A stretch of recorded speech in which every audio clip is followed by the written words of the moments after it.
તો આ શનિવાર સાંજથી ફરીવાર બ્લોગ ચાલુ કરું છું. તો શનિવારે સવારે મેં બ્લોગ નાખ્યો હતો અને અત્યારે કન્ટિન્યુ કરું છું. તો બસ જો આ સાંજનું રૂટીન હું કરતી હતી.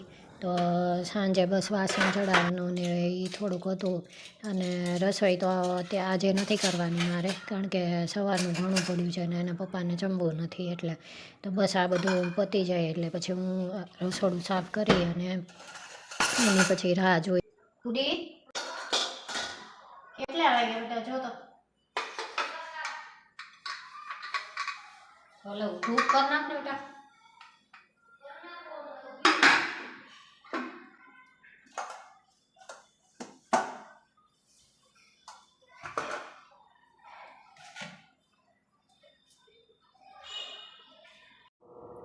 તો અત્યારે સાંજનો સમય છે ને હું મેથીના થેપલા બનાવવાનું શરૂઆત કરતી હતી. તો આ સવારે નાસ્તા માટે કરવાના છે એટલે મેં કીધું લોટ અત્યારે બાંધી દઉં તો પછી સવારે ઉતાવળ ન થાય ને એટલે કાલ સન્ડે છે ને એટલે મેથીના થેપલા કરવાના. તો આ લોટ લઈ લીધો અને આ કોથમીર છે. તો અમે છે ને અડધી કોથમીર ને અડધી મેથી એવી રીતે લઈએ છીએ, બેય સરખે ભાગે લઈએ એટલે છે ને કડવું ઓછું લાગે ને. એટલે ઘણાને આમ ભાવતી હોય કડવા તો ન ખાય તમ તારે, મને ભાવે પણ મારા બુડાને ને એને ઓછી ભાવે એટલે કડવું લાગે ને છે એટલે અમે છે ને બેય મિક્સ કરીએ છીએ. તો આ કોથમીર લઈ લીધી છે મેં અને પાણીમાં એને પલાળી દઈશ થોડીક અને આ મેથી સમારીને રાખી દીધી. મેથી નહીં તે થોડીક ઝીણી ઝીણી કરી નાખું, નાની.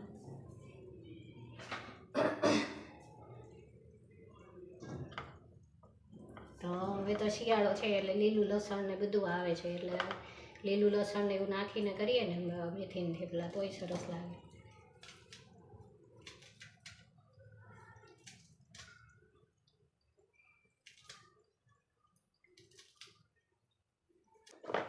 તો બસ અહીંયા આ મેથી ને કોથમીર લઈ લીધી છે અને આ છે ને થોડીક એવી કસૂરી મેથી મારી પાસે પડી હતી,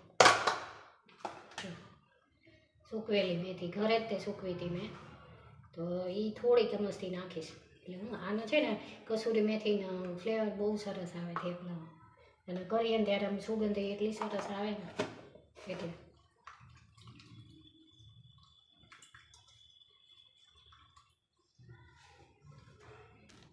તો અહીંયા પછી મેથીના થેપલાનો લોટ ફટાફટ બાંધી દીધો હતો. તો તમે લોકો મેથીના થેપલામાં શું શું નાખો છો એ મને કહેજો. તો હું તો દહીં ને તલ ને આપણે જે રેગ્યુલર મસાલા હોય એ ને કોથમીર અને મેથી નાખીને એવી રીતે કરું છું. અને લીલું લસણ હોય તો એ પણ લીલું લસણ નહોતું એટલે સૂકું લસણ નાખીને અને ટેસ્ટમાં બહુ જ સરસ થયા હતા થેપલા.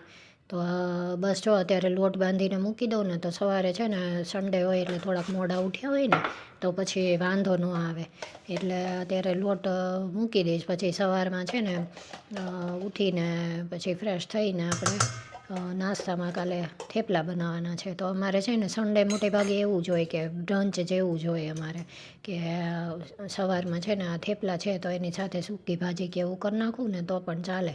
અને થોડાક મોડા જ નાસ્તો કરીએ એટલે પછી સીધું સાંજે જ રસોઈ કરવાની હોય, અથવા તો ત્યાં તો પછી પૂરી ભાજી કે એવું કંઈક હોય ને, પાઉંભાજી કરી નાખીએ, પૂરી ભાજી કરી નાખીએ, બે ટાઈમ ચાલે એવું હોય ને તો એવું જ મોટે ભાગે બનાવીએ. એટલે શું કે સન્ડે થોડોક આપણને રિલેક્સ થઈ રહે. આમ રેગ્યુલર તો કેવું સવારમાં વહેલું ઉઠવાનું જ હોય ને બધું કરવાનું જ હોય, પણ સન્ડે આવી રીતે તમે શેડ્યુલ બનાવી દો તો વાંધો નથી આવતો. એટલે ક્યાંક બહાર જવું હોય તો પણ અમે તો પાઉંભાજી કે એવું કરવું હોય ને તો પણ હું સેટરડે શાકભાજીને એવું બાફી રાખું અને ફ્રીજમાં મૂકી દઉં.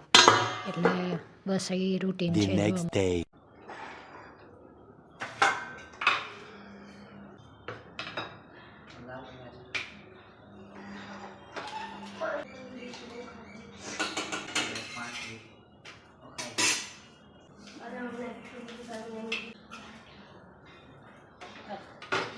બોલી જ જાય પાછું સાચું બોલી જ જાય એમ.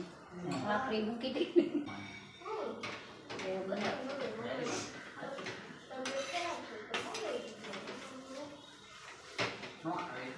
કાંઈ ન પડે.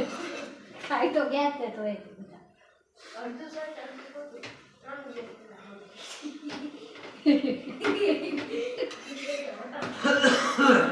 બનાવી તો કેટલા દી પહેલા કેમ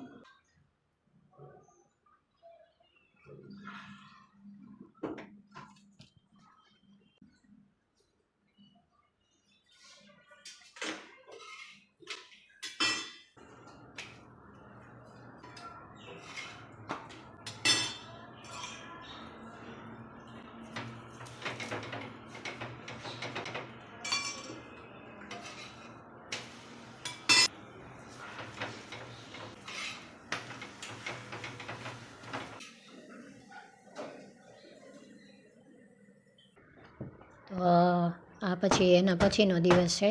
તો સવારમાં બસ આ જો સાફ સફાઈને એવું બેડને એવું સાફ કરવાનું હતું એટલે એ ઝાપટીનું આ કરી નાખીશ, બેડ સરખો કરી નાખીશ. તો અત્યારે બધા પોતપોતાના કામમાં વહ્યા ગયા છે. મારો બાબો અને હસબન્ડ બે ઓફિસ જતા રહ્યા છે. તો હવે મારું જે હોય રેગ્યુલર કરવાનું એ હવે હું ચાલુ કરું છું. તો બસ આ ઝાપટીને બધું કચરા પોતાને એવું કરવાનું છે ને તો એ કરી નાખું. તો અત્યારે જુઓ પાછળથી અમારે તડકો બહુ સરસ આવે છે. તો અત્યારે થોડીક વાર જ આવે પણ આ બારણું ખોલીએ ને તો ઠંડી બહુ લાગે છે. એટલે બારણું અમે છે ને મોટા ભાગે બંધ જ રાખીએ છીએ કારણ કે હવે ઠંડી બહુ પડવા માંડી છે. તો તમારા સિટીમાં તે ઠંડી હવે કેવી પડે છે મને જરૂરથી કહેજો.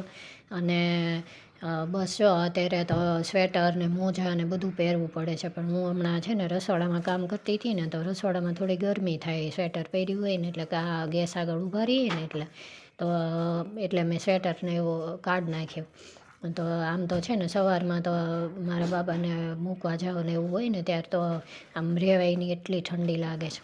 તો બસ આ છે ને લૂછવાનું ને એવું છે ને રેગ્યુલર નથી થતું. તો હું એકાત્રે કરું એટલે છે ને થાકે બહુ ન લાગે. તો જેથી મારે વધારે ટાઈમ હોય ને ત્યારે એક આમ ડીપ રીતે કરું ને આમ રેગ્યુલરમાં ઉપરથી ઝાપટી નાખું ને એવી રીતે કરું. તો બસ જો અહીંયા બેડ સરખો થઈ ગયો છે. તો હવે હું મોટા રૂમમાં એમ કચરા તો વળાઈ ગયા છે, અહીંયા બાકી હતા એટલે અહીંયા કચરો વાળી નાખું અને પછી પોતું મારી દઈશ. અમારા કામવાળા બેન અહીં આવી ગયા છે. તો બસ હવે ગેલેરીમાં ને એમાંય તે એ છે ને કપડાં સૂકવીને જાય ને પછી પાણીને એવું પડ્યું હોય ને તો બસ હું ત્યાં આવી તે પછી પોતું ને એવું મારી દઈશ એટલે પછી મારું કામ પૂરું થઈ જશે. તો બસ જો સીધું આ ગેલેરીનું તમને ક્લિપ બતાવું છું. તો અહીંયા આ ઝાડ દેખાય ને તમને એ છે ને મારા બિલ્લી છે. તો ક્યારેક હું તમને એ દેખાડીશ. તો બસ જો અહીંયા પોતું મારી દીધું એટલે હવે મારે સવારનું કામ પૂરું થઈ ગયું. તો અહીંયા પછી રસોડામાં આવી ગઈ હતી હું. તો અત્યારે રસોઈમાં શાક બની ગયું છે, દૂધી બટેટાનું શાક કર્યું છે, થોડુંક રસાવાળું મેં બનાવ્યું છે અને અહીંયા દાળ પણ બની ગઈ છે. તો મારા હસબન્ડ ટિફિન લઈને જતા રહ્યા છે અને રોટલીનો લોટ બાંધી દીધો છે. તો આજની રસોઈ પતી ગઈ છે અને સાફ સફાઈ પણ પતી ગઈ છે. તો હવે હું મારું થોડોક મી ટાઈમ લઈશ અને હું બુક હમણાં વાંચું છું એ બુક પૂરી કરીશ.